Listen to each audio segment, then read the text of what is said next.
The other impact of colonial urban planning, apart from segregation, was the constant efforts at decongesting the core coastal neighborhoods, which, because of their relationship to the sea, always resisted being moved, because they had to be close to the coast to basically to fish.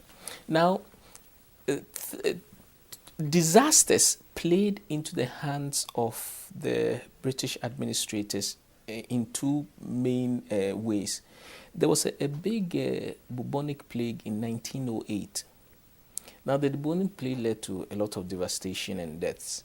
So, in that instance, the British tried to persuade the people on the coast, the coastal neighborhoods of Inleshi and Gamashi, to basically evacuate, and they were given Tudu. The area around Tudu and Adabraka evolved as a consequence of the bubonic plague, as a response to the bubonic plague. And so the Adabraka that we know and Tudu actually evolved out of that. In 1918, there was a big influenza epidemic. This was actually global.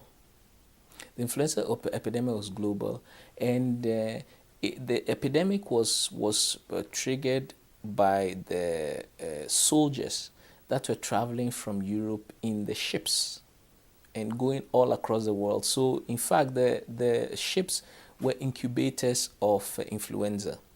And the influenza epidemic also caused a lot of problems. There were 3 million people died. So 3 million people died globally, with quite a few in Accra and Sierra Leone and so on. And that also, the deaths and the devastation wreaked by the influenza epidemic also got the colonial officials to persuade the people in the congested neighborhoods also to evacuate and move out. That also led to the evolution of a second tier of neighborhoods. But the third really massive disaster was an earthquake in June of 1939.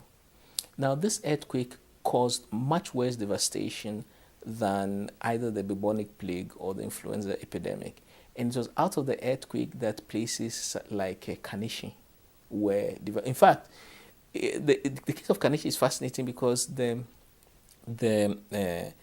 British administrators were approached 20 years before by the chief of Gamashi to give them land so that they could build their own houses. Now, it was not for nothing that this chief went to see the British, because the 1918 influenza epidemic, which led to the first expansion, was focused towards a particular group in Accra, not all of them. And this group itself is fascinating because they are in the neighborhood called Inleshi. Inleshi is a corruption of the word English. When the British were coming to build their fort in 1642, they brought slave labor themselves from the Benin coast. And these slave laborers came to help build the fort, and they remained, they didn't leave. They were also added to them were fishermen, very big fishermen, very good fishermen from Mori in the current central region.